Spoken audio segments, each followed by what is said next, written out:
106.5? It's time now for Front Page Jacksonville, a show that delves into the issues that affect you. We believe in transparency and providing only the facts. And now, here's Octavius Davis. And we're back at it once again on a Sunday morning in the studios of Hot 106.5 FM Duval's only R&B. Now, in case you're wondering, yes, we are live and in full effect. This is not a pre-recorded show, okay? So I'm going to go ahead and give you the call-in number off rip. I'm letting you know right now any of the topics that are discussed today, you, my friend, you are the guest. You are the celebrity on Front Page Jacksonville. Therefore, your comments, concerns, and opinions hold a whole lot of weight on this show. So go ahead and lock this number in. 833-758-1065 is the number to call if you'd like to jump on the conversation with any of the different topics that are discussed throughout the next 2 hours. Yeah, it is a live show. How has the week been for you? For me, it's been a week. Little traveling. My family and I experienced a gas leak in our home a few nights ago. Oh, no. Yeah. And so, thankfully, my wife has the nose of a basset hound because I'd stepped out of the house to go and grab some things. I came back. I smelled the fumes, but, one of my daughters had finished cooking. I was like, oh, okay, well, that makes sense. I went on upstairs about my way. Matter of fact, I was tucked in bed by the time my wife got home. I wake up early, with the exception of Saturdays. I wake up very early in the morning, 6 days a week. Usually I'm up by 3 o'clock, 3:30 in the morning. And so this, I think, was on Tuesday. So like 7 o'clock, 7:30, yeah. The kid is tucked in. Betty bye, nighty-night. So I'm in bed. My wife came home, and I hear her calling everyone downstairs, and she's like, y'all don't smell that? I couldn't smell the fumes upstairs. It was, resonating downstairs. And I was like, well, yeah, that's odd. I still smell these fumes. I said, like 2 hours ago, these fumes were there. So called the fire department, called the gas company. They came out. We had to leave out of the home. Aired the house out. They had to turn the gas line off. The community that I live in is a natural gas community. And so for like 3 days, we went without any hot water. Cold showers suck. Cold showers suck. Now, I will admit, I felt a little guilty on Wednesday and Thursday, and here's why. I had to travel out of town for work. I left on Wednesday, got to my hotel down in the Clearwater, Tampa area. So the shower was nice and hot. The shower was lovely. Matter of fact, I don't even have hair like that. But in the movies how when, a person take a shower and they wrap their head up in a towel. I wanted to wrap my hair in a towel. That hot shower felt so good. Thursday, the shower was equally pleasant. But I felt guilty because I knew that 200 miles away back in North Florida, my wife in Cheerin was having to take a cold shower. But I enjoyed that hot shower for them, not for me. It was a sacrifice of pleasure, not for myself, but for them. I stayed in the shower an extra 5 minutes or so for each member of my household because I knew they couldn't enjoy what I was reluctantly subjecting myself to. I didn't want to take a shower. I wanted to, the DEI strike was this past Friday. I wanted to be on strike from taking a shower because my family couldn't enjoy a hot one. So I did it as a labor of love. But thankfully, Friday morning, I hopped on the road. Bright was, shoot, it wasn't even bright. I was back on the road by 12:30 Friday morning, traveling back to Jacksonville so that I could meet the people coming to the house to get everything repaired. Got everything repaired. Gas leak is fixed. And here's what's crazy. So, as I mentioned, we live in a natural gas community. Therefore, our appliances, our hot water heater, our stove, our gas. the washer and dryer that came with our home, we have a Lennar home. So for those who are familiar, Lennar, the builder, they also provide you with the appliances for your home. We did not know until early January that our dryer was also run by gas. We thought it was an electric dryer. Yeah, we had no clue. So our washer conked out in January, got a brand new washer and dryer, because you can't have a mismatch. Right. You know, you gotta match. You know, and if you notice, I said mismatch. I don't say mixed match. Nah, it's mismatch. That's the proper way to say That's it. the proper mismatch, yeah. Right. If someone says, well, it's mixed match. Okay, where are you from? Because definitely you're not from here. It's mismatch. Right. You can't have a mismatch washer and dryer. No, you sure can't. So, you know, shout out to Wanda P. Wanda P's in the studio with me this morning. Good morning, Tink. So, you know, we got a new washer and dryer in. And so the guys, they came to install them, and they installed the washer. They then went to remove and install the dryer. They said, oh, whoa. We can't touch this. This is a gas dryer. We was like, what do you mean a gas dryer? I never heard of such a thing. Right. Me either. Yeah. They said it's a gas dryer. You have to have a plumber come out to the home, Of course. cap off the gas valve. Right. Then we'll be able to come back out and install. And the wash and dryer y'all got was electric, right? Correct. Of it was course. electric. Yeah. Exactly. Mm-hmm. So, you know, saying all of that to say, you know, in this natural gas community, all of the appliances for the most part are run on gas. And so when we heard about this, I immediately thought, okay, well, it's the stove. Something's going on with the stove. Well, the plumber guy came out on Friday with this little sniffer. Interesting device, by the way. It detects gas fumes. Oh, okay. Yeah. And because when the gas company, Tico Gas, when they came out to the house, the guy was like, hey, I have no idea where this leak is coming from. So you have to get a specialist out here to identify that. So, you know, me, I'm like, how much is this going to cost? Yeah, hello. A specialist, bro, that sounds expensive. Right. So thankfully, shout out to Lennar, called them, even though our warranty on the home expired. We bought the home brand new, had it built back in 2021. Thankfully, they came out and they covered the cost, even though the warranty for these things have expired. So on Friday. They cover the warranty on that washer and dryer. The washer that conked out. Yeah. That don't make no sense. Oh, now, Lennar, they going to hook you up with the appliances with your home, but they going to be cheap appliances. Yeah, don't get them. Yeah, right. Oh. Right. Mm-hmm. So either case, the gentleman came in the home. He's like, all right, you know, where'd you smell the gas? I said, well, it's, you know, downstairs is where we smelled the fumes. And he's like, all right, so there's your stove right there. He said, in this particular design, the pipes for your water heater is right here in this closet. And I'm like, bro, what are you pointing at? That's the pantry. He's like, yeah, it's behind that wall. Yeah. So he had to cut into the drywall. Of course. Had to cut into the drywall. And now I'm thinking, how much is this going to cost? Right. To get this drywall fixed. Because, cliff note, I am not a handy dandy man. That's not my bent. Okay. YouTube can help me remedy a lot of knowledge gaps, but I'm not that guy. Right. I hear I'd you. rather call somebody, pay somebody to get it done. No, that's not me.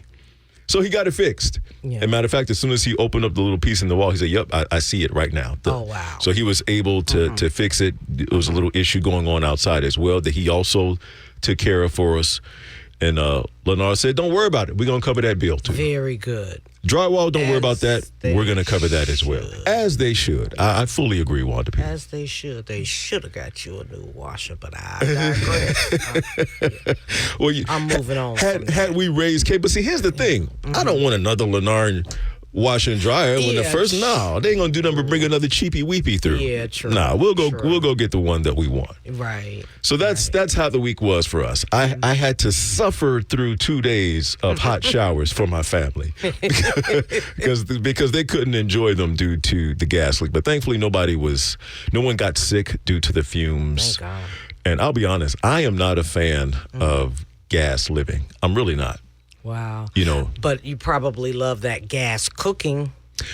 Honestly, I can't tell the difference as long as the food cook. Oh, really? I don't care. I can't tell the difference. I really, truly cannot. Yeah. I mean, is there a difference for you? I don't know. I don't. I've never used gas. I thought you was asking the question because you knew of a 'Cause I difference. knew. You know, you're an No. Alabama girl. I thought maybe you knew something I didn't. You know I'm not no cook. You know this about me. I do, but I thought maybe Thank you God knew something. my children made it to adulthood. Beans and weenies, they will grow you up.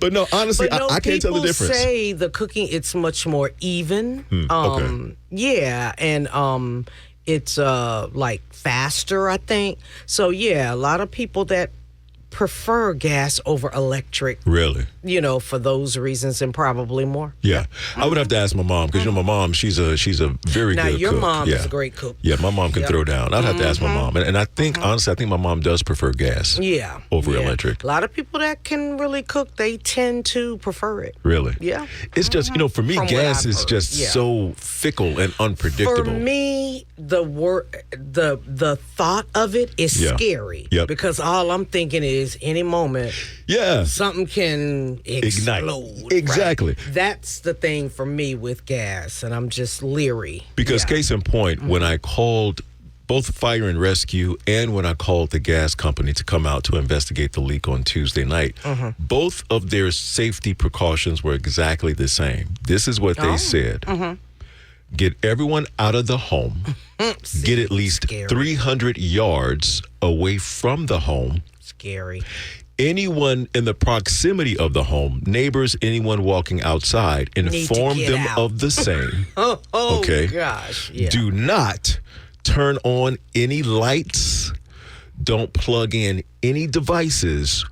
Don't open the garage door. Anything. Don't start up the car. Anything that could possibly ignite the fumes. Do not do it. Get out of the house immediately. So I'm hearing this. I'm like, so yo. that's what I'm. See, that's there it is right there. That's the reason why it all scares You see what I'm me. saying? Yeah. And mind you, the fumes had been fumigating for days, hours rather, not days, but yeah. downstairs while Yeah. my family is going Y'all about would've life as known. usual. Right. So to your point, yeah, It's like a scary gas, it's a very uncomfortable Yeah. thing. And now you factor in another layer, and thankfully this wasn't the case, but just because we're having a conversation about gas, this is one of the reasons why I believe it's so easy for carbon monoxide poisoning to happen in some fumes, because in some families, because carbon monoxide, you can't smell that at all. True. But then when we hear stories of, entire families that succumb to carbon monoxide poisoning, Right. it's like, okay, well, where is the carbon monoxide coming in from? Right. What appliance or whatever it is Right. that's feeding in these fumes into the home? Because it's Yeah. like, yo, what happened to the log cabin days? Can we go back to that? A log cabin and a fireplace. Let's go back to those days where it's safe, you know. They say too that like with gas, isn't it easier to warm your home? I don't know. Oh, you never know? Okay. Look, I really But look, cannot you tell would- the difference. Oh, okay. Well, Yeah. then never mind. I really cannot tell Yeah. the difference. Now, what I do notice is that our hot water does get extremely hot. We actually have a temperature gauge where we can control the heat of our hot water. Yeah. Now, that I can tell the difference between gas and electric. Yeah, right. Everything else, I don't know. I don't care. I just don't want my Joan to blow up. I know that Right. much. Hello. Yeah. But, if and when we sell this home, You going back to all electric? all electric. All Yeah. electric. Yeah, I hear you. And speaking of electric, let's start right there. JEA, please come to the front of the line. Jacksonville Electric Authority. Please, will you come? Will there be one? So, the board for JEA has approved the $700,000 salary Right. for its CEO, Its current CEO. Vicky Calvi. Yeah. KV. Thank you, Vicky Cavey. $700,000, and it's actually an extension. Right. This was a contract extension for her. Right. Because wait, there's more. Because wait, there's more.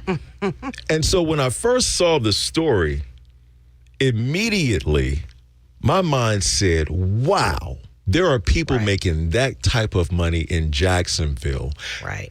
At a nonprofit organization. If you didn't know, listener, JEA is a quote unquote nonprofit organization. So the CEO, Vicky Cavey, has been extended $700,000 salary. It's a 3-year contract extension. Now, when I first heard about it, I'm like, wow, that seems pretty steep for a CEO's salary. Yeah. And then as I read a little further, Here's the wait, there's more part. So apparently the former CEO, Jay Stowe, was, paid $669,500 a year for his salary. That's over $500,000. So Pretty much. the current CEO, Vicky Cavey, when she came in, her contract that they paid her was $560,000. Now, someone could see that disparity and say, oh, there it is. It's the pay gap between men and women in the workplace, et cetera, et cetera. I'm sorry. They was both being broke off for $500,000. Thank you. Okay. Studies have been shown that a household that makes over $60,000 a year, if you add to that salary, the living for that home really doesn't change. Right? And the living, that's not the proper phrase, but essentially I forget what they call it, the quality of life. Yeah. The quality of life for that $60,000 home doesn't necessarily change when you make more than $60,000. Now you can debate that, that's all fair. But here's my point. If a person's household lifestyle doesn't really change all that much beyond $60,000 a year. That's a lot. I'm sorry. You pay me $500,000. Thank you. I'm not going to tell you, front page family, how much I make, but there would be signs. You think? There would be signs if I was being broke off with $560,000 a year. Absolutely. Right? And so here it was, the former CEO at JEA was being paid $669,000 a year. So when the committee began considering what they were going to increase the current CEO's salary to, they began looking at a market analysis. And initially, the compensation committee considered paying her $807,000. Oh, wow. I didn't know that. Based on a market analysis that showed JEA ranks above 80% of other large public power entities in terms of size of its workforce, electric generating capacity, and the number of customers. But the CEO's salary is in the bottom 40% of those other utility companies. So they said, okay, we won't pay her the $807,000. We won't do that. Jay Stowe would have been making $690,000 had he stayed at JEA. Eventually, his contract would have increased to $690,000. And so they pretty much said, all right, well, here's what we'll do. We'll just go ahead and round her up to $700,000. We'll go ahead and round her salary up to $700,000. And then let me tell you what a board member said, just kind of in response to concerns with the salary. He went on to say that this, JEA customers, I want y'all to know and understand the increase of the CEO's salary in no way impacts or affects the rate that customers pay. Lies. Oh, sorry. No. This doesn't, no. This doesn't impact that.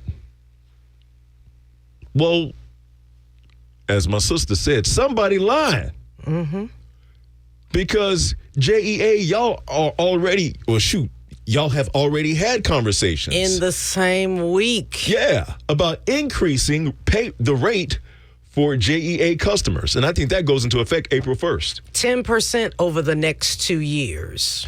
Because here's the other thing. Talking about. Yeah, because, again, Front Page family, I have been up front with you. You know this. Your boy not the smartest when it comes to math. But I can tell you the math ain't mathin'. Mm-mm. So let's do a real quick recap. CEO getting paid $700,000 for the next 3 years for their salary. The board for JEA has approved a rate increase for customers of 10%.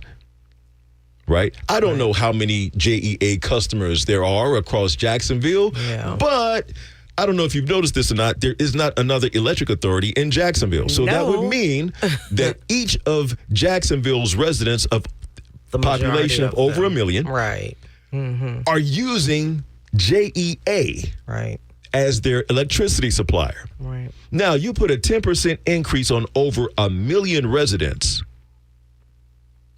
you get a CEO salary of $700,000. That's just how my mind works. Right. I could be wrong because, I don't know the algebraic Pythagorean theorem equations. I just know it don't sound right. It really doesn't. Because then here's the other caveat. As I mentioned, JEA is a non-profit organization. I'll say that a different way. A not-for-profit organization. But that sounds like a whole lot of profit. Mm-hmm. But there are other things too. They're the old building downtown. Mm-hmm. It's up for sale. Yeah. So they stand to make some more money. Of course. That building, that tower. Yep. Is 347,000 square feet. Wow. Over 347 square feet. Yep. So I talked about it last week. But you forgot something though when it comes to Vicky's Miss Cavey's salary. She'll be getting, in addition to that, $2,000 a month business allowance and an $850 a month vehicle allowance. So I don't know if that means that she has a driver or something. I don't know. Well, I find that mighty interesting, Wanda P. Because the very last line in this story says, KV is not allowed to receive bonuses or incentive pay as part of her role as CEO. Oh. Somebody lied. They've already given her the incentives. I just laid out. The word soup and the PR cycle spin that we see on a regular occurrence. It is just that because of how regular people's salaries are set up in this city. Yes. And then for her to be making that kind of salary as if we are living in Washington, D.C. or some of the bigger cities, it just doesn't go down very, it's just not very palatable. No, it's not. For us. It's not. And it just seems outrageous for us. And let's jump down that rabbit hole a little bit deeper. I'm curious what neighborhood she lives in. Does she live in Ponte Vedra or St. Johns County? She probably in either. Is she in Ponte Nocatee? Vedra. She probably in Ponte Vedra or in St. John. I'm positive her place of residence is not Duval County. I'm positive it is not. Not with that type of salary. Right. I'm positive it is not. Right. And so to your point, and I would have to agree, it's disconcerting when individuals are paid such an extreme amount, but don't live in the very community that their place of employment services. Right. Because it feels imbalanced. in a lot of ways. And if somebody knows better, please correct us. Yeah. But these are just our thoughts and what we think. You know, just a little bit. Just a little bit. But what are your thoughts? 833-758-1065. That's 833-758-1065 if you'd like to join the conversation here on Front Page Jacksonville. There's much more coming up here on the show. We'll see you on the other side. Now back to the show that informs you and discusses the issues. Front Page Jacksonville on Hot 106.5. 833-758-1065 is the number to call if you'd like to join Front Page Jacksonville with your thoughts and comments, because you are the star of the show. So it's only right that you have a space and place for your voice to be heard. 833-758-1065 is how that voice can see the light of day here on this show. So it's been an interesting week in the news in more ways than one. But let's scale up nationally for a quick moment. Did you see or hear this fiasco between Donald Trump, President Zelensky, and J.D. Vance? An absolute fiasco. There's other things. I want to call it something else. Debacle. But if you haven't heard it, I'm going to play a quick clip and then I'll share my thoughts on the back end. This is this past week at the White House. Even you, but you have nice ocean and don't feel now, but you will feel it in the future. God bless. You don't know that. God bless. You don't God know bless. that. You will not have a war. Don't tell us what we're going to feel. We're trying to solve a problem. Don't tell us what we're going to feel. I'm not telling you. Because I'm you're in no answering on this position to question. dictate that. That's Remember exactly what this. you're doing. You're in no position to dictate what we're going to feel. You We're will- going to feel very you will good. feel influenced. We're going to feel very I'm good and telling very you, strong. You will feel influenced. You're right now not in a very good position. You've allowed From the yourself very- to be in a from very the very bad position, beginning and he of the happens war. to be right about From it. the very beginning of the war. You're not Mr. in a good Brown, position. I was You don't in have a- the cards right now. With us, you start having not playing cards. cards. Right now, you I'm don't. very You're playing serious, cards. Mr. President. You're I'm playing very cards. serious. You're I'm gambling the with the president lives in of war. millions of people. You think- You're gambling with World War What do you- III. what do you think You're about? gambling with What do you World think War about? III. And what you're doing is very disrespectful to the country, this country. I'm That's with back all to respect to you. your Far country. more than a lot of people said very they respect. should have. Have you said thank you once this A lot entire of meeting? times. No, in this Even entire meeting, today. have you said thank Even you? today. You went to Pennsylvania and campaigned for the opposition in October. Offer some words of appreciation for the United States what of are you speaking America about? and the president who's trying to save your country. JD, ain't nobody talking to you. Shut your pie. Ain't nobody talking to you. And did you say thank you? Bruh. What? You've been vice president 5 seconds. Did you say thank you? And I have to say thank you to you. Exactly.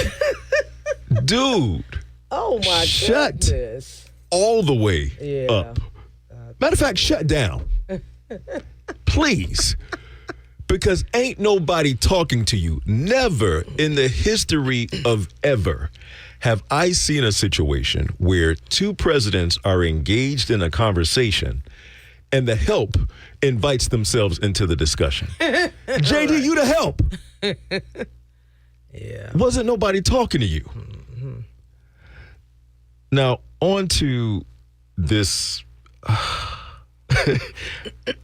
I don't watch Saturday Night Live, but that felt like a Saturday Night Live skit to me. Yeah. You don't hold the cards. I not play cards. I'm not playing cards. Right. What you talking about? He's like, what you talking about, Willis? You just assuming he understands that reference, bruh. Right. This ain't a game. Shout out to Vladimir Zelensky for holding his own So I have to ask. against idiocy. So you got Zelensky and you got Trump. Wanda, had they gone to throwing hands, who would you put your money on? Look here. Zelensky all day. He would have mollywopped him. I'm going with Zelensky all day. And that's not because he has youth on his side. Or should I say, not only because he has youth on his side compared to Trump. But I remember, 2 years ago when this whole Ukraine thing went down, he was in the trenches with his soldiers. Yeah, right. Fighting with his soldiers in the trenches. Yeah, right. Absolutely. Absolutely.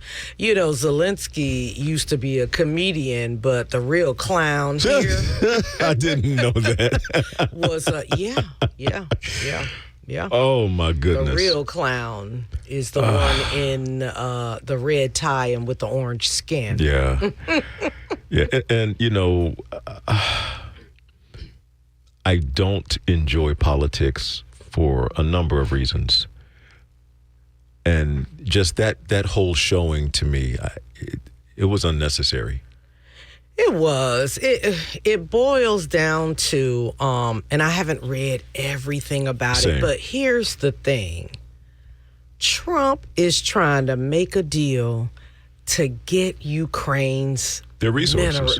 Resources. Yep, absolutely. He should, and Zelensky should, regardless of the fact that this country has assisted Ukraine with weapons and with money. Yes. Does not mean they need to give up their resources. Octavius, he's got a country to rebuild. What are the people going to do when it's time to rebuild their country? Yeah. They need their resources. Yeah. We're there as diplomats to support them because we are, quote, a superpower? You know, and there are other countries that help them too, but that's what that is about.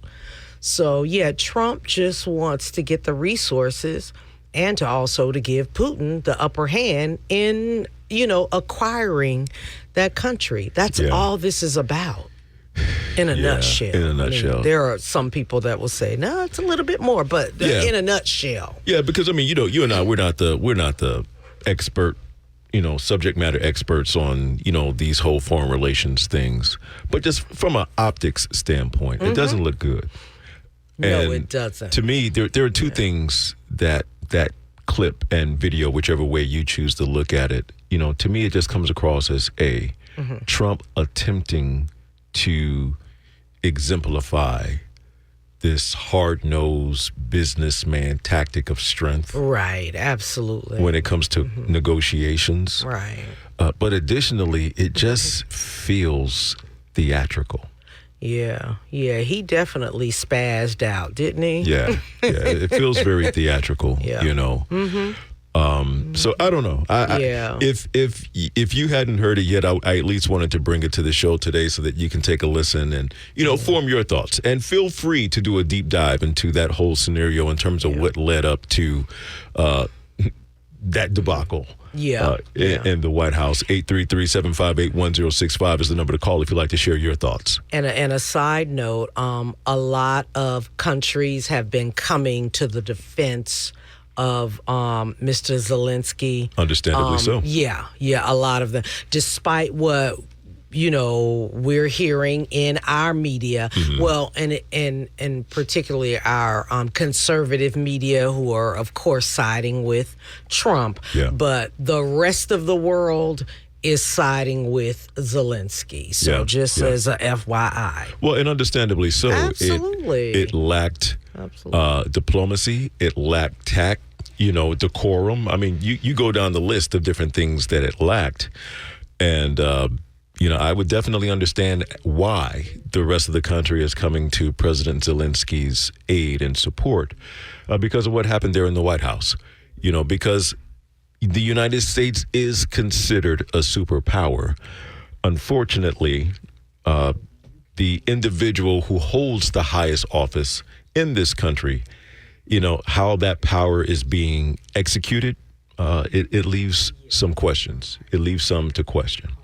833-758-1065 is the number to call if you'd like to jump on Front Page Jacksonville. And, since we're here talking about the president, I had an opportunity to go to the movies last evening.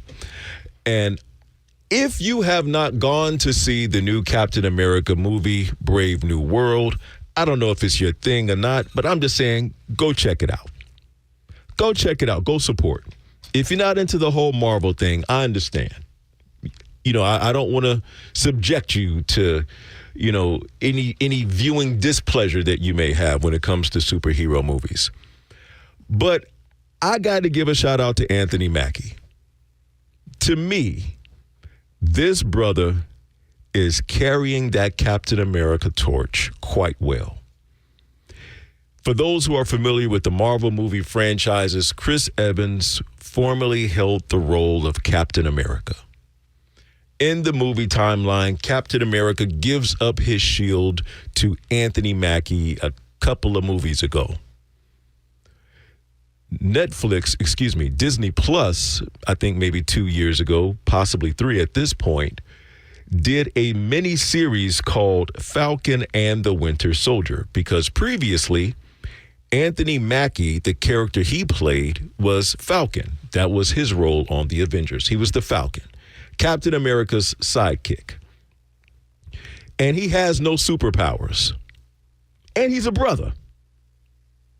Well, because of his grit, his determination, and I think more than anything, his heart, Captain America passed the shield on to him. Disney Plus did this Falcon and the Winter Soldier series, and it really does a great job of showing Anthony Mackie's character grappling with the weight that comes along with that responsibility. And he doesn't want it. He doesn't want the mantle of Captain America because he's a black man in a country that doesn't necessarily always do things in the best interest for African Americans. So I love how they show that struggle on camera. Well, there are aspects of that struggle that makes its way into this film as he continues to allow himself to feel those shoes of being Captain America. But here's the other thing as to why I got to give a shout out to Anthony Mackie. Anthony Mackie has been in this movie game for a very long time. And in my humble opinion, I think with this film, he may have finally been able to live beyond one of the greatest diss lines of all time in movie history. And the diss line that I'm speaking about, bringing in a completely different film for anyone that's familiar with the movie 8 Mile. I think 8 Mile came out back in 2000, 2001 with Eminem. And if you do not recall, Anthony Mackie was Eminem's rival in this film. And in the 8 Mile film, there's this rap beef going back and forth between Eminem and this other crew. Anthony Mackie being the leader of this other crew. Final rap battle ensues between Eminem and Anthony Mackie's character. Eminem says, as he's demolishing Anthony Mackie's character, this dude's a gangster? His real name is Clarence. And then he goes on to talk about how Clarence's parents have a real good marriage and how Clarence went to a great private school. And he on this stage fronting like he know where I'm from or know what we about, we meaning the audience, right? And so for years, there have been memes of Anthony Mackie being Clarence. I think he did a stellar job in the role of Captain America. And I'm okay that Clarence, whose parents had a real good marriage and went to private school, has now grown up and become Captain America.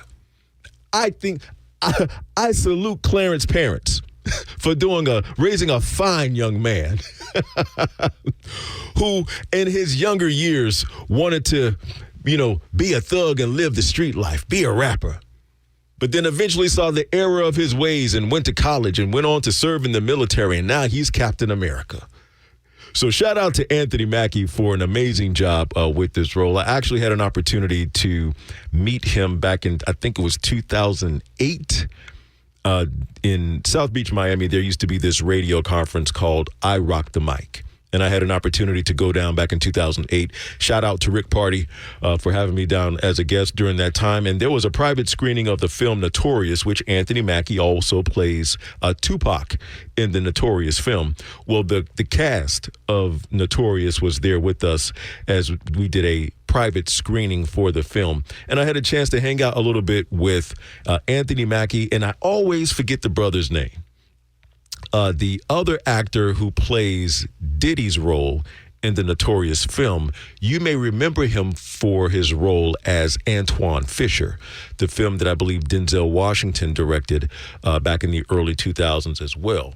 Well, I had a chance to hang out with the both of them down in South Beach, Miami back in 2008. Great dudes, great trajectory for their careers even back then. So I'm happy to see everything that Anthony Mackie has had an opportunity to do since that time. So once again, Captain America, Brave New World. If you haven't seen it yet, I encourage you to go check it out. Hey, stick around. More is on the way. You're listening to Front Page Jacksonville. Front Page Jacksonville resumes on High 106.5. Welcome back to the show. Thanks so much for hanging out with us this morning here on Front Page Jacksonville. Mm-hmm. I want to give a quick shout out to a guest that I had on the show probably back in December. And as a matter of fact, Wanda, I think you were here. Yeah, okay. I think you were here. Okay. Shout out to Mariah Perryman of Our Home Jax. Oh, yeah. Yeah, I was here. Mm-hmm. Yep, you were here. So Our Home Jax... Our Homeroom Jax. Right. Our Homeroom Jax is the name of her organization where she, homeschooling is what she does. And I had a great opportunity last month. She invited me out to come and read to the students at her in her schooling program. Yeah. Oh, I think I saw that on social media. Yeah. And what's really dope is she has acquired, her organization has acquired an actual home that she's converted to their classroom and things of that nature. And so I think she has maybe close to 10 students that are in different grade levels that she's instructing in this homeschooling environment. And I want to shout her out because homeschooling, it may not necessarily be for everybody. I get that. Right. But in today's day and time where so much is happening in our school system, I will tell you right now, at the political level, we hear people say, oh, well, there's nothing that we can do to prevent the mass shootings happening in the schools. Yeah. All we can do is implement stricter gun laws. I disagree. Yeah. I have an idea on how to mitigate school shootings. I'd like to hear it. Here's my proposal. Why not give parents a stipend to homeschool their children? And I bet we would see a significant decrease in school shootings. Here is the base of my argument. In that 2-year stretch where we were locked down, the world was essentially locked down because of COVID. That was the first time since 1999 that there was not a mass school shooting. That is true. Students were homeschooled. Yeah. And so that's my suggestion because, Wanda, you and I were having the conversation about politics a little bit ago. Well, another layer of politics are super PACs and lobbyists. What comes along with that? Money and greasing palms. And whoever has the most grease to palm, then that's whose agenda is going to move forward. Right. Well, the NRA and other weapons manufacturers have a whole lot of grease. Yes, they do. And so it's not in their best interest for an action like that, but it's in the best interest of the children. Right. And so I just want to take a quick moment to shout out Our Homeroom Jax, Mariah Perryman. She's an avid listener of the show. Really appreciate all of her support, but just wanted to give her a quick shout out because when I see different things happening on a local level in particular, I see where Duval County Public Schools is in the process of implementing a different communication system between teachers and students. And when I read this story, Wanda, I was like, why hasn't this been in place from the giddy up? Yeah, right. Why has no one thought to say, maybe we need to put a buffer between teachers and students, especially considering a whole lot of inappropriate misconduct happens between teachers and students. Right? So DCPS is looking to implement a communications system whereby teachers will essentially have to communicate with students through this particular system for more transparency. Right. I'm all for that. I'm all for that because whoever thought it was a good idea to let teachers be left to their own devices, literally their own devices, phones and so forth, to communicate with students without the supervision of parents around. Yeah. And that's probably the other thing that I would like to have included. I don't know what communication system DCPS is looking into. Yeah, me either. But my thing is, if it is going to be a platform where teachers are able to communicate directly with students, my push would be for parents to also be able to see that communication. Yeah, I would like to think. But Wanda, common sense ain't common. Common sense ain't common. It's not. It really isn't. True. You know, I know, again, my family, we live in Clay County, and there's a system that we use called Synergy, where I'm able to communicate directly through the app with my son's teachers, can see his grades, the whole 9 yards. Sure. Now, with that platform, though, if the teachers attempt to communicate with my son, I'm not able to see that. It's more so a platform for parents and teachers. Right. So if they do integrate a system like this with DCPS, that would just be my push for that third layer to be included, where the communication is transparent for everyone involved, including administrators, to be able to have access to that communication as well. Yeah. I mean, it makes sense. Yeah. So again, shout out to Miss Perryman, because even when I showed up that day to do the reading, there was a parent in the parking lot waiting to have a conversation. And so the tangibility of herself, as well as her reading coach, to help parents, to communicate with parents, the whole 9 yards, she knew each and every one of her students, and I absolutely loved seeing it. So again, if you're interested in homeschooling, OurHomeRoom Jax, I would encourage you to take a look at it because who knows, your child may thrive better in that particular environment. Yeah. You're listening to Front Page Jacksonville on WHJX, Ponte Vedra Beach, Hot 106.5 FM. I am Octavius, the $1 Million Voice Davis, and I have to always repeat it. It's the $1 Million Voice, not the. Okay? Don't put no THE on the front of that. I want some stank. Duh. $1 Million Voice Davis is who I am. And I'm joined right now in the studio by a gentleman. I'm looking forward to this interview because I'm going to tell you right now on the front end, I am ignorant when it comes to track life. In 8th grade, I thought I wanted to run track. I went to Landmark Middle School. Me and my best friend Calvin, we was like, we're going to go out for the track team. Say, yeah, man, let's do it. I'm fast. Well, the unfortunate thing is, I'll tell you about the first week of tryouts. So first day we go out there, we're doing the whole things. Okay, wasn't expecting to do all this running, but whatever, we're here now. Let's run. Second day, my buddy and I, we decide we're going to cut class. You know, we're 8th grade, so we cut class. We thought nothing of it. The dean, which at this time, back in the day, we used to get paddled. Yeah. Back in the day. Yeah. And I think, wow, you got paddled? Yes, ma'am.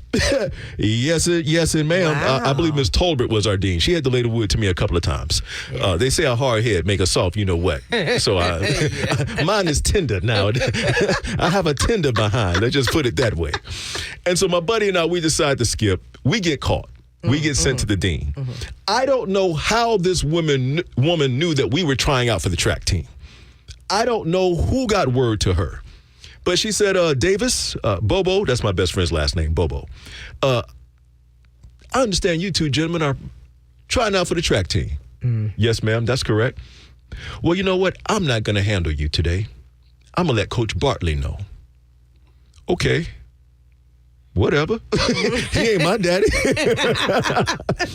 So we get to track practice. Coach Bartley has said nothing to us. Yeah. We thought all was right with the world. Right. We went through an entire tryout. He dismissed. All right, time is over. All right, cool. Davis, Bobo, huh? Come on back. Oh, Lord.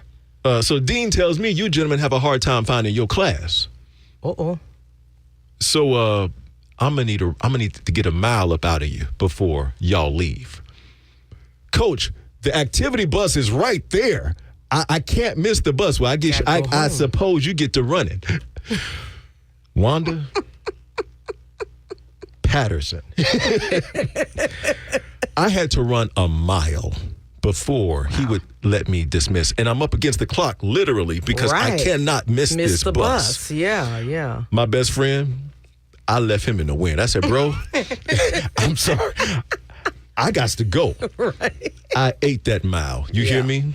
Yeah. And the moment my tender behind sat on that bus seat, I quit. I knew right then me and track were not going to work Y'all out. not gonna it was a work. tumultuous relationship from the beginning. Wow. And so joining me in the studio right now is the executive director of the Bob Hayes Invitational Track Meet, Mr. Greg Coleman. Brother Coleman, welcome to Front Page Jacksonville. Welcome. The $1 million voice? Yes, sir. See, maybe you should have realized early on that the track and field community is a culture unlike no other. Talk to me. It takes a village. Yes, sir. And what those coaches, deans, and mentors were doing Yeah. not only prepared you to learn the difference between going and not going to class, but that's a lesson that served you. Yes. Absolutely. How many years from then? Man, we talking, this is what, 82? Yeah, don't date yourself. Don't date He said, yourself. no, don't do it. Don't do it. Yeah. But my point is exactly, and that's the beauty of what the Bob Hayes Track Meet is all about. Yeah, you prepare students to be great athletes. Some went on to be Olympians. Even though, and I digress, I will move forward Absolutely, first. you're fine. Even though the NFL was my profession for part of my life, but it was track and field that opened my eyes to what was possible. Traveling the country, traveling the state, seeing what the other side of the track was like. Yeah. In making a decision and setting goals at a very young age, this is what I want to do. And it was track and field that opened that door. No, what was it? How did you get started with track and field? Well, I grew up in Mixontown, and when your mama sent you to the store for a loaf of bread with 15 cents, you better came back with that loaf of bread. You better make sure you come back with that loaf of bread. But along that way, that path through to the store, there were obstacles. I'll put it that way. I knew you was going to put it that way. Yes, sir. And I feel you. So you either had an extra 15 cents in your shoe or somewhere hidden, or you had to learn how to outrun them. Wow. Yeah. Wow. And you chose the latter. I chose the latter. So Jacksonville native? Jacksonville native, born and raised. As I mentioned, in Mixontown, moved over to the north side, attended George Washington Carver. I went to Carver. Oh, man. Yeah. GW. Yes, sir. And migrated, spent 2 years at Ribault Jr. After a year at Donnell Coleman, was part of a group of 34 that integrated Ribault Junior High School back in the day. And that's a topic for another whole show. Sure. Then on to Raines High School, where I participated in the Bob Hayes Track Meet as a high school student athlete, a Bob Hayes champion, I might add. Let them know. Let them know. And moved on to FAMU, where I continued to run track and play football. But the Bob Hayes Track Meet was so significant for so many young people because Bob Hayes is the only human being that God blew breath in to walk the face of the earth. Yes. That has won 2 Olympic gold medals. Yes. And a Super Bowl ring. Yes. No other human being can say that. And he's also from Jacksonville. He's a Jacksonville native. Yeah. And after Bob won the Olympics, there were a group of coaches, mentors, and tutors who felt that the city did not honor Bob in its proper way after winning 2 gold medals. So they created, those founders created the Bob Hayes track meet. And the first running was back in 1965. Wow. And it has continued to grow over the years. It's become iconic. Yes. With being one of the largest high school one-day track meets in the country, but now shifting that title to one of the most elite track meets in the country. Why do you think the Bob Hayes has grown in its popularity? Because, locally, we all know about the Bob Hayes locally, but now it's ascended to gaining more notoriety. Why do you believe that's so? Because there's a mantra. If you can run and win at the Bob Hayes, you can run and win anywhere.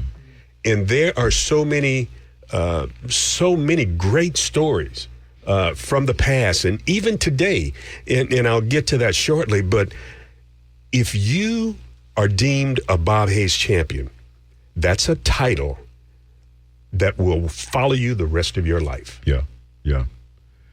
What's one of your most memorable moments? Because this has been full circle for you. You've had an opportunity to run in the Bob Hayes in your youth, but now you're the executive director for the Invitational. What are some of your most memorable moments, either participating in the Bob Hayes or now that you're overseeing the Invitational? Man, participating in the Bob Hayes was a cat's meow.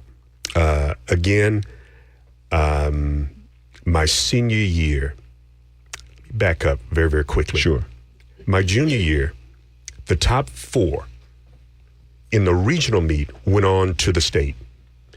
I remember coming in third because there was no automatic timing and video finishes.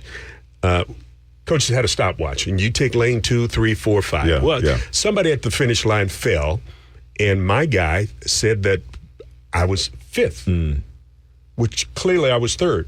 My track coach, Coach James Day, God rest his soul. I said, Coach, you need to go and get this straight. I was clearly 3rd. I'm a junior going to the state meet. And Coach Day calmly looked at me and said, I'm not going to the clerk of the course. And he said, because you're good enough to win, and turned around and walked away.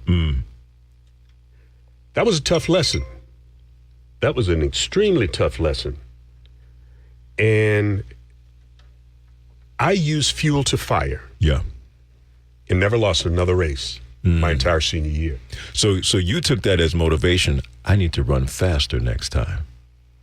If I want my true recognition, then I'm going to put that on my back and make sure that it's never any doubt what place I come in next time. None whatsoever.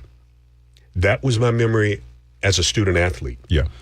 As part of the organization, I've been the meet announcer for a number of years since I graduated from FAMU back in '76, with the exception of 1 year, 2 years, when my daughter was married, and the COVID year, which we did not have the meet.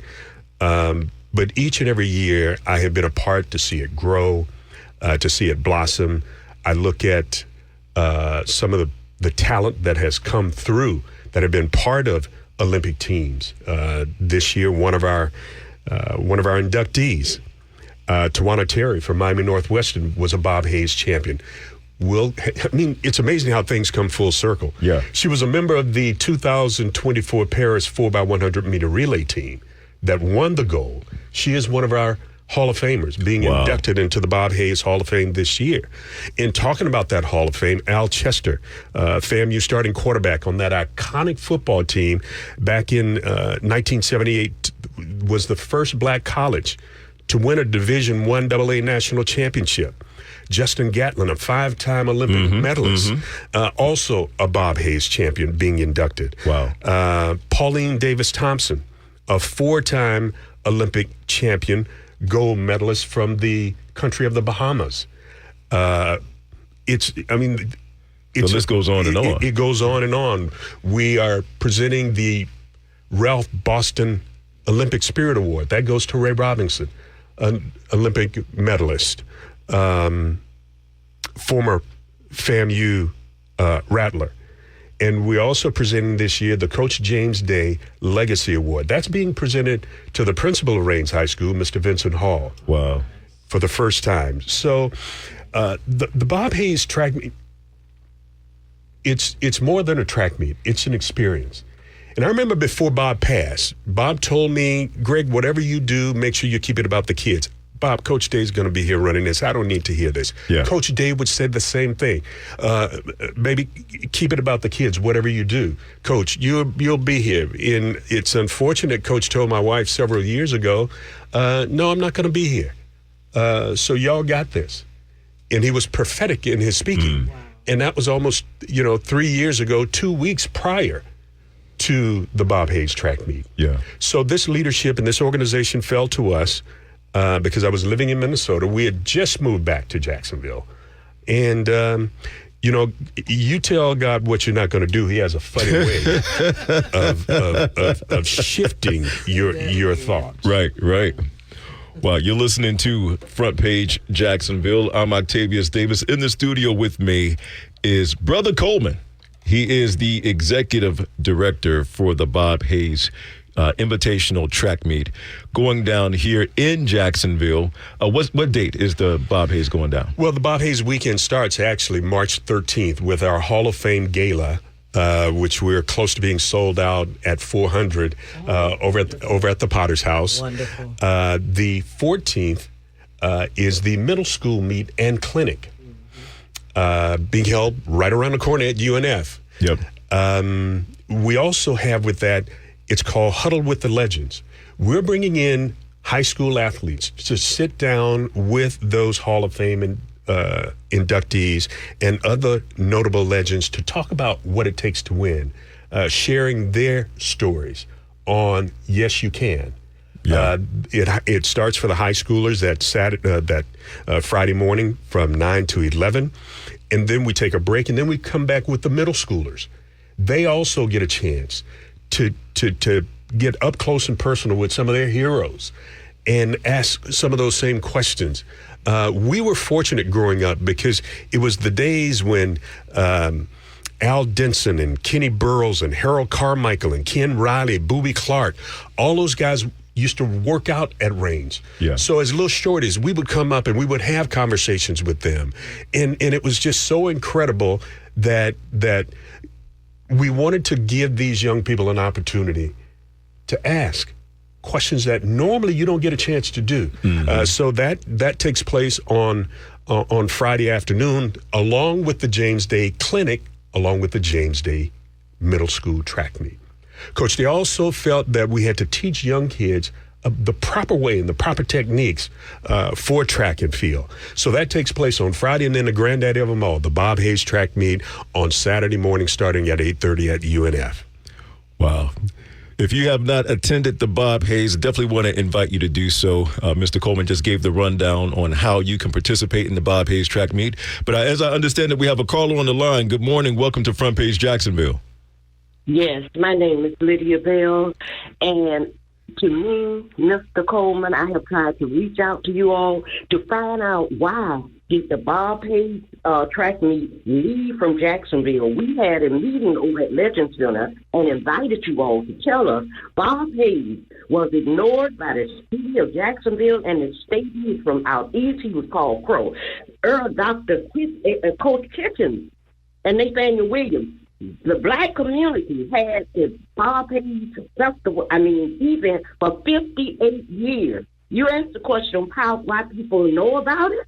Black people put him on the map. He couldn't even go to the University of North Florida. And then you all just take that 58 years that black people built Bob Hayes and take it out there to a school he couldn't even go to. Coach Kitchen, all of those coaches, Nathaniel Williams, the trauma they went through just protecting black children.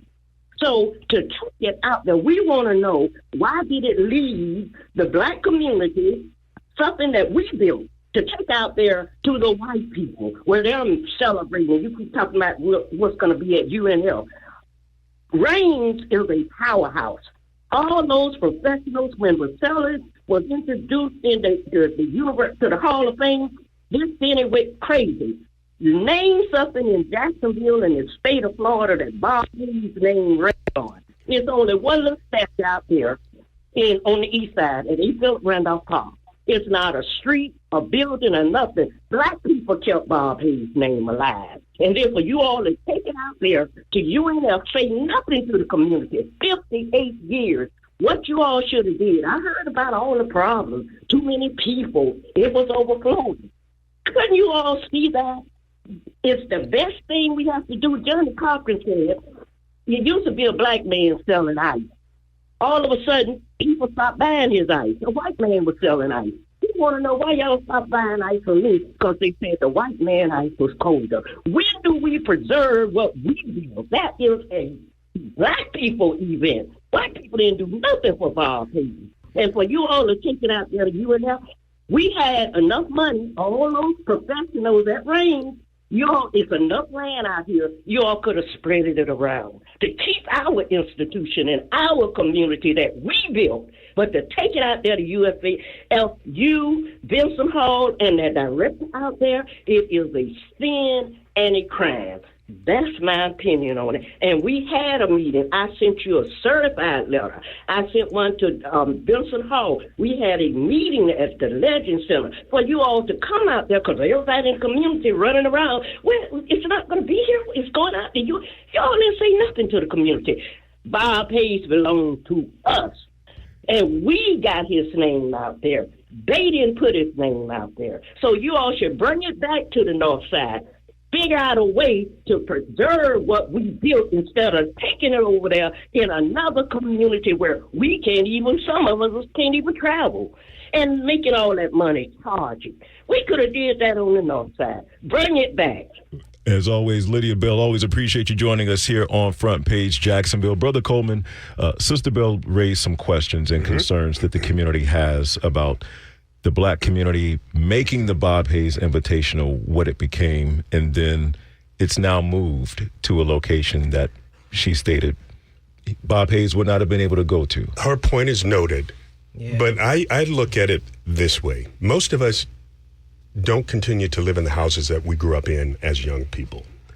The facility at Raines, the school itself was scheduled to be rebuilt. Coach Day had been having conversation for years, wanted to make sure that he had a place to host the Bob Hayes track meet. Unfortunately, the timing and the shifting of the building and the tear down of Raines, there was some ambiguity or something with the schedule. We wanted to make sure that we had a place for these young people to run.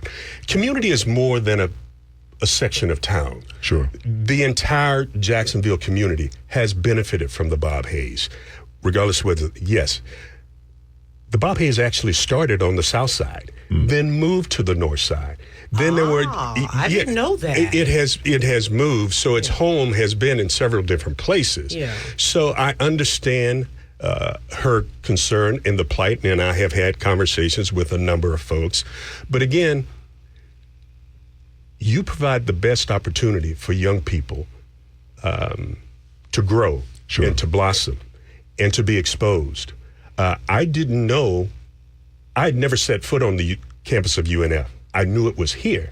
But when this organization landed in my lap, the last thing that I heard Bob Hayes say, Greg Coleman, you make sure you keep it about the kids. Coach James Day, you make sure you keep it about the kids. And it was in our best interest at that time to make the move, to partner with UNF, had that conversation with Mr. Hall, that this was a ready-made facility. Now, whatever happens with the community, with Raines and its rebuild, we'll cross that bridge when we get to it. Sure. But she also mentioned some of the problems, some of the issues that we have with parking and the facility itself. The kids should not suffer because of issues that adults may have created, may or may not. Sure. And could we have communicated a little bit better? Absolutely. Sure. But things were moving extremely fast, and we had to make a decision. And that was the best decision that was on the plate at that time. She talked about raising funds, keeping it, moving it to different. That takes a lot of planning. But when the city of Jacksonville partnered with us and they came, Mayor Donna Deegan, the city council, our partners, we got so many great partners that have been alongside us for years: Pepsi, Best Bet, Community First, BSN, Pinnacle Bank, UNF, and Visit Jax. All of those people invested. And the Bob Hayes meet has grown. Right. The last because time, of it, and I'll be brief, the last meet at Range, I think was prior to 3 years ago. I think we may have had 40 teams. Some teams here locally had stopped participating because of a number of reasons. The first year we moved it to UNF, it grew almost 100 teams. We had 152 teams. Wow. And the number continues to grow.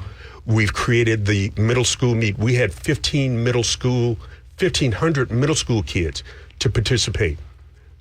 The facility at Range could not have supported that. Sure. So it's just the honest truth, unfortunately.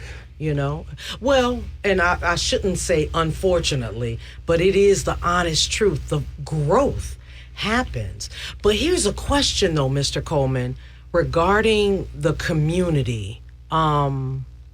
What is it that you all are doing or attempting to do, or has there been any thought given to like some of those small black businesses that may have been vendors out there and all of that? What are you all doing to bring them along? They also have the opportunity to participate and be vendors. We have, 5 or 6 different black businesses as vendors with food trucks, a number of other, whether it's baking, cookies or pies or whatever, that opportunity still exists. Right. We don't control the vendor community at UNF, but we've also made aware to our vendor community that there's still an opportunity. And a lot of them are not only, you talk about thriving, because you have a number of people, a number of athletes coming from Florida, Georgia, South Carolina. We almost had a couple of teams from the Bahamas. I think that will take place next year. But the growth and the opportunity, what's best for the kids? And that's my focus. Well, you admitted that the communication could have been better, but at the heart of it, you had to grow. Because you are keeping it about the kids. Well, it's about the legacy and the legend of Bob Hayes. Crow was special. He was very, very special. And we're growing it to a place that eventually when you go to the Bob Hayes website, you see all of those great Olympians and those great athletes. When you hit their picture, there will be a story that will be told. Because if we don't tell our story, it won't be told. Absolutely. And we've got to do it the right way. Right. I really appreciate you, Mr. Coleman, for doing your best to hit each of the points that our caller, Lydia Bell, called in about. Because let's keep it a buck. Within our community, we are accountable to one another. And I recognize that there are times where transactions may take place and there may not necessarily be an opportunity to give account in that moment. Right. But I want to commend you for taking the time to hear that sister out and then also share with her from what was happening on the invitational side as to the choices that you had and why you had to make those particular choices. Now, admittedly, I have never been to a Bob Hayes track meet. Shame on you. No, Coach, you heard my story. Yes, after Yes, 8th grade, I had track trauma. I had track trauma. I don't want to see no more feet running on no cement. But for someone who's listening right now and may be in the same boat as myself, have never attended the Bob Hayes track meet, but maybe they've heard about it. Is this a family-friendly event? Oh, my goodness. Why would it be a good idea to spend their weekend at the Bob Hayes Invitational? How is it? Do they have to pay to get there? How can they get tickets? What's the lowdown? Tickets are online. It's very similar if you went to a high school football game or a game with the Jaguars. There's no cash transaction. So we have the link on the Bob Hayes website, BHITM22.org, or if you come to the stadium, there are QR codes on fences and up near the ticket window. $15. That includes parking $15 in fees, whatever those might be that you would pay at a high school game or a Jaguar game or a college football game. But here's the heart. We provide scholarships to those participants in the Bob Hayes track meet. Coach Day created the James Day Scholarship Fund. And we assist with a number of these athletes as they move, especially during the climate now with a number of cuts and all of those things. So we're supporting young people who participate in the Bob Hayes track meet with scholarships. We talked about the food vendors. It's an elite meet, but it's the fellowship. It's the bonding between athletes and coaches and community. We have teams from South Florida that are coming up that are talking trash. We have some of the top high school runners in the 200. A young man that's already clocked a 20.85 this early in the track. That's the best in the nation. 400 meters from Miami Northwestern. I had a feeling you were going to say Miami Northwestern. See, I'm already feeling some kind of way about them anyway, because isn't that the school that Reigns fell to in the championship? Come on up to Northwestern. Yeah, it is. Come on up here with your bad self, huh? We got something for you. Be careful about what you ask for. Young man got some fast feet, huh? Let me tell you something. I know that program. I had Teddy Bridgewater when he was at the Vikings up there. Carmen Jackson, the track coach extraordinaire out of Miami Northwestern, they always keep you whipped. It's a family affair. With vendors and good times and it's a lot of fun. It is, and it's one of the top track facilities in the nation. So who wouldn't want to have the opportunity to compete there? The state track meet is held at UNF. So a lot of teams come up and get the opportunity to test run, so to speak, where the state track meet is going to be. So it's a great time. I guarantee you have a great experience. We always say the Bob Hayes is more than a track meet. It's an experience. Well, there you have it. It's the Bob Hayes 60th. This is the 60th Bob Hayes Invitational track meet going down on the weekend, next weekend. It's all going down next weekend. That is correct. The weekend of the 13th. 13th, 14th, 15th. That's next weekend. Today's only the 2nd, Octavius. Really? Yeah. Okay. Well, see, that's what happens when you have gas fumes in your house. It messes with your head a little bit. I'm sure that's another story. Yeah, that's another story. We spoke about that earlier on during the program. But Brother Coleman, thank you so much for hanging out with us today here on Front Page Jacksonville. It's my pleasure anytime. And we're also honoring some community members with the Community Service Awards very quickly.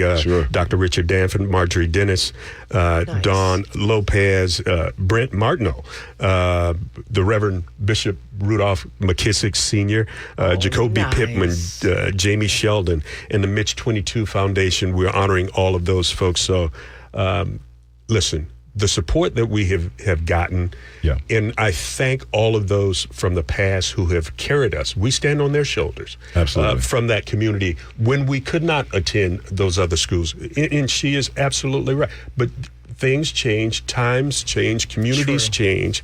But one thing will remain the same. Bob Hayes is the greatest athlete to ever come out of the city of Jacksonville.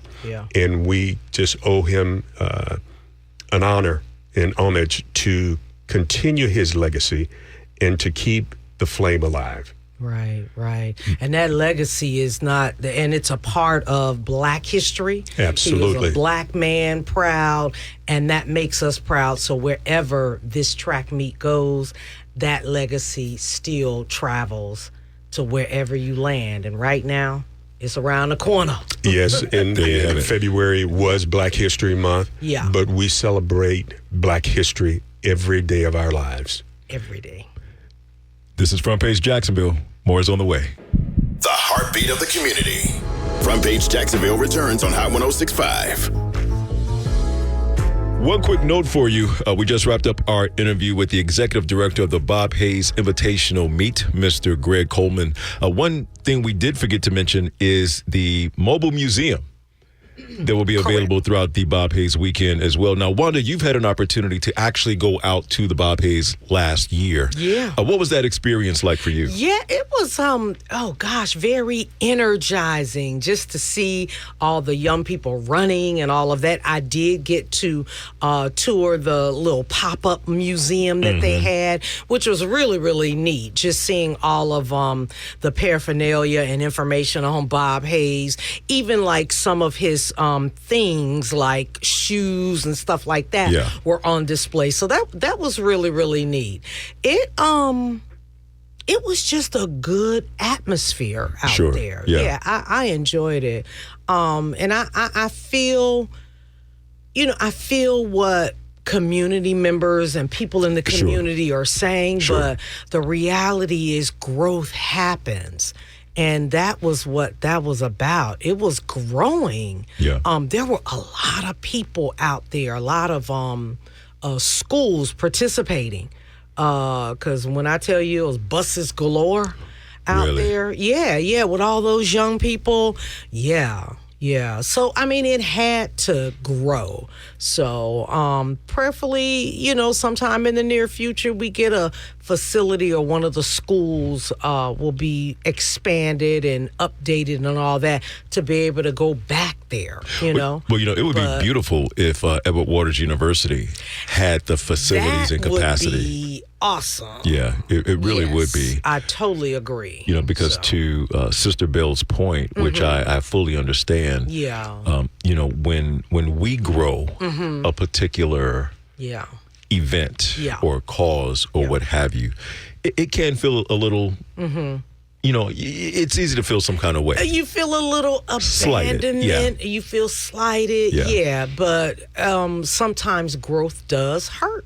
Yeah, it does. But I truly hope that EDUB, if not EDUB, then one of the high schools on the north side is able to grow in such a way to where they would be able to house such an event. In the meantime and in between time, if you've got a business and you want to, be a vendor, hey, contact them and see what it is you have to do to get in that space. But there were several black because again, we were set up where the vendors were. Sure. So, got to interact and see and patronize a lot of those black vendors out there. So, they were there. So very nice. Yeah. Well, definitely enjoyed having them on the show, and thank you to the listening audience for listening to my track trauma from back in the day. But as I was sharing during the break with Brother Coleman before he left, ironically, I am an avid runner now, and I didn't know that you didn't realize that because I post stuff about it on my social media from time to time. Doesn't ring a bell for you? I always see the videos that you post about your workouts, and then you trying to show people how to do the whoop.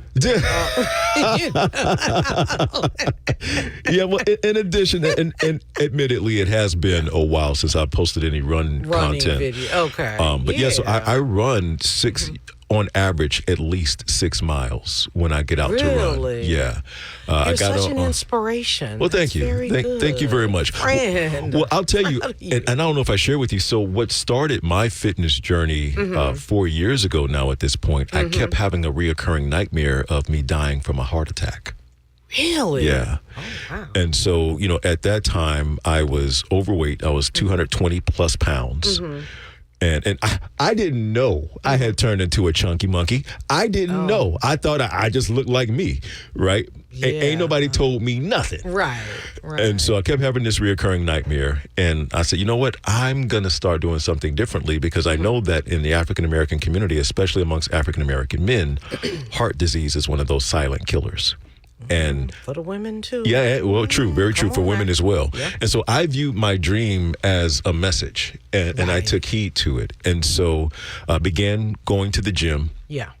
And the deal that I made with myself is that if I go to the gym at least 5 days a week to reward myself, I can eat whatever I want. Sure. Yeah. And so that was the deal. That's what I've stuck to for the past 4 years, and I've built that muscle of consistency. So in addition to that, running was something that I added into the mix. Have hated running since since 8th grade, but I love it now. Really? I really do. So are you because the Gate River Run was yesterday. Are you going to participate in any of the runs? I considered it. But then there's a lot of 5K run walks that you could do as well. I mean. Well, my wife actually ran in the River Run yesterday. Okay. Yeah, so I did go out to support her yesterday. Yeah. I opted not to run. I'm Wanda, I'm a fuddy-duddy when it comes to certain things. I don't like being around a lot of people. Yeah. And so, like, running in particular, for me, it's very therapeutic. Right. I like things to be a certain way. Yeah. And I can get irritated very easily by just crowds of people around me if I'm trying to get into my lane. So I didn't run yesterday. My wife and I were talking about it, and I said, okay, I may consider doing it next year. Because I've even, at one point I was running 10 miles, but I scaled back. So I know I could handle the Gate River Run without a problem. Right. And so, because typically when Jack is in producing, I kind of give like updates because coming into the new year, Jack and I had a conversation about this whole fitness thing. So I have to report on like where I am with my fitness thing. So this is a great time for me to do it. So nothing has changed in terms of my workout regimen. Matter of fact, I didn't run yesterday, so I'll be going to run today. Yeah. But I have not gotten on a scale in a couple of weeks. So I was 208 coming into the new year. By mid-February, I had dropped to 189. Okay. So wow, my body that's has a lot of weight. Yeah, it really is. A lot of weight loss. And my clothes are saggy on me now. Oh Lord. And so my body composition has changed drastically in this period of time. Yeah. So I'm still getting used to it, but I'm also in the process of preparing to bulk up with lean muscle. Okay. So I'm very lean and toned now, but I'm about to bulk up with lean muscle. To get back to 200 is going to probably be my you target don't weight. Be too thin. I got to still have some grown man weight on me. Right. You know what I mean. I get it. But yeah, that's where things are. So very good. You ain't talking about me. Yes. But in case you wanted to go there, but I know my sister has been getting back into the swing of things slowly but surely. Yeah. Okay. The only thing I can report right now is that I've been fasting from sugar, and I have done very well. Hey, there you go. Yeah. I was supposed to do it until the end of the month. Did. Okay. So yesterday when I went to that awards luncheon, I did indulge in the dessert. There you go. Yeah, but you earned that. I have to, I have to do it in slowly because it'll just make me sick. Yeah, if you cut cold turkey. So the fast ends, and then if I go and get some sweets or something like that, I'm the same way. Minute. Now, how long of a fast has it been? So I started out. Because a friend of mine, their church, were doing a 15-day. Okay. So from January 15th through the 30th or through the end of the month, I did that one. And then I was like, you know what? I want to keep going. So I kept going. I think I might have been off for a couple of days. And then I picked it back up. And so I've been doing it ever since then. Okay. So, practically almost the whole month of February. Nice. So, but then we're going back into Lent because Ash Wednesday is this Wednesday. So I'll pick it back up again. And how long will the fast be at that point? 40 days? Yeah. So yeah, I've done that before. So no sugar, no cakes, cookies, and no junk sweets. Yeah. You know what I'm saying? Fruit and all that, most definitely. Yep. Because I got to get some kind of sweet in there somehow. But yeah. Yeah. Something that really helped me, it helped me initially. This go around, I just abandoned it altogether. There is a supplement called L-glutamine. Yes, I've heard of it. You've heard of L-glutamine. Yeah. So for the listener who may not be familiar, L-glutamine is a supplement that will help to either curb or eliminate your craving for sweets. Oh, I need to try that. Yeah. But you got a sweet tooth too. Well, I can be a junk food junkie. Yes, you can. And so a year and a half, 2 years ago, I heard about the L-glutamine, and I started taking it for that very reason. Did it work? Worked. I'm gonna keep it real with you. Keep it a buck. A strong 3 weeks. A strong 3 weeks. I was able to resist, but your boy fell off the wagon after that. Yeah. And so, but this go round, so January 1st, I made a decision. I was cutting out junk food, sweets, fast food, soda, etc. Yeah. Wanda, I'm not craving it. Oh, good. I haven't for taken you. any supplements or anything Very for good. it. And I know that's the main catalyst for my weight loss, because I didn't realize sugar, because I have not been eating those things. Yeah, absolutely. And so for someone who is struggling with backing off the sweets, I would recommend L-glutamine as a nice support to help start you out. Sure. But honestly, I believe, aside from the L-glutamine, because, and I, admittedly, I've done this, I have taken an L-glutamine capsule and turned right around and eaten a cinnamon roll. I have done that. I am putting myself on Front Street. And so I say that to say this. You can take all the L-glutamine supplements you want, but if you have not made a choice to step away from the Twinkies, that L-glutamine ain't gonna be nothing but a little sprinkle garnish on top of your donut. I kid you not. One day I popped that little tablet and I turned right around. I was like, ooh. Right. And I chased it with a cinnamon roll. Yes, I did. I really want to get to the point where, because like right now, I have been doing really, really good with it. And you'll remember back in the day when we were at WZAZ. I do. And remember how over a period of 5 months, I lost 20 pounds? Yes, I do. And that's because I cut out sugar. I remember. But guess what? I'm a lot older now. Hey. Body ain't working like that. That metabolism don't quite process how it used to. Yeah, I get it. Exactly. So I have to do a lot more. But I would like to get to the point where I would just maybe occasionally, and I don't eat a lot of junk food. I don't, but I just want to be able to get to the point where, okay, occasionally I'll, every now and again, but not all the time, not every day, So that's what I really want to cut out, is that every day, because sugar is just not, processed sugar is just not good for you. And it's highly addictive. It is highly addictive. Exactly. Oh, my goodness. We may as well be on crack. Exactly. Exactly, because it is just that addictive from what I hear, but keep going, sis. You can definitely, reach those goals and whatnot. Look, we have another break that we have to get to. Lord, I didn't realize what time it was. We're gonna hit this break and then come back as we talk about one more story for those of you who own a home and you know about that 2-phrase cuss word property tax. Oh, God. We're going to talk about that on the other side. This is Front Page Jacksonville. The heartbeat of the community. Front Page Jacksonville returns on Hot 106.5. So if you missed it earlier this week, Governor DeSantis had a speech just talking about different things, the state of the Florida government, et cetera, et cetera. And one of the things that he threw out there is the possibility of Florida getting rid of the property tax. Now, if you didn't hear it, here's a quick clip on what he said. Visibility on how money's been spent has been very good, but we're going to find out. State of Florida, we have focused on lowering the budget, paying off debt, as well as by delivering tax relief.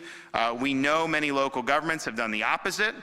They've opted to increase their own budgets and even subject their citizens to higher taxes, such as higher property taxes, to pay for these spending habits. And these property taxes, it's like you buy a home, you buy land, maybe you buy the home outright, but maybe you pay off a mortgage over 30 years. And then, okay, you've paid off the mortgage, you bought the land, you've been taxed many times. It's like, is it your property or not? Just for being on your property, you got to write a check to the government every year. So you're basically paying rent to the government to live on your own property. And our homestead exemption is not strong enough to help these folks because the property gets assessed so high. And that's the thing. If you buy a home. Now, when I heard this, I was like, yeah, give me some of that. Yes, this is how government should work for the people. This is the type of stuff that we like to see when you talk about providing economic relief for citizens and residents, so on and so forth. It sounds good on the front end, doesn't it? No property tax if you're a homeowner. Quick transparency, I pay about $8,000 a year in property tax. That's just the tax. And that's a reoccurring thing every year. You know that because you own a home. And I agree with him. The homestead exemption, it takes a little off. Just a little bit. But here's my concern when I hear this conversation about eliminating property taxes in the state of Florida. Again, I love the way that sounds. I would love for that to be our reality. Here is my concern. If they were to eliminate property tax, I just have a sneaking suspicion there's going to be a different type of tax that arises. I don't know what the tax would be, but it kind of reminds me of back in the day. I remember back in the early 2000s, there was talks of doing away with standardized testing in the state of Florida. We're doing away with no more standardized testing. We're getting this out of here. And they got rid of it. And you know what they replaced it with? More standardized tests. Right. And so when I hear the conversation about doing away with property taxes, my mind immediately defaults to, okay, but what other thing is going to come up that's going to absorb what homeowners think they will be saving in property taxes? Because whether you know it or not, these are a few things that property taxes help support locally. Mm-hmm. Law enforcement. Of course. Social services. Parks, environmental programs. If property taxes go away, those different areas that I mentioned would lose funding. Services, yeah. And guess what? They're going to have to bridge that gap some kind of way. And guess who's going to be the bricks that they use to make that bridge? Yeah. You and I, taxpayers. So it sounds fun. It sounds cool. It sounds exciting to do away with property taxes. We think that, when I first heard it, oh, wow, man, I can do a whole lot with an extra, $8,000 a year. Boy, I can do some things. Yeah, I can do some things with it, all right. Pay more taxes. Because they going to get their money one way or the other.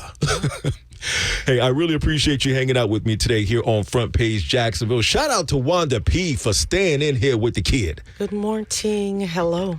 Stick around as well because she will be on Health Beat coming up in just a few moments. I hope the rest of this week is prosperous and a blessing for you and yours. And I hope to catch you next time. Peace. Front Page Jacksonville, Sundays from 6 a.m. to 8 a.m. For show episodes, go to hot1065fm.com. We are Hot 1065.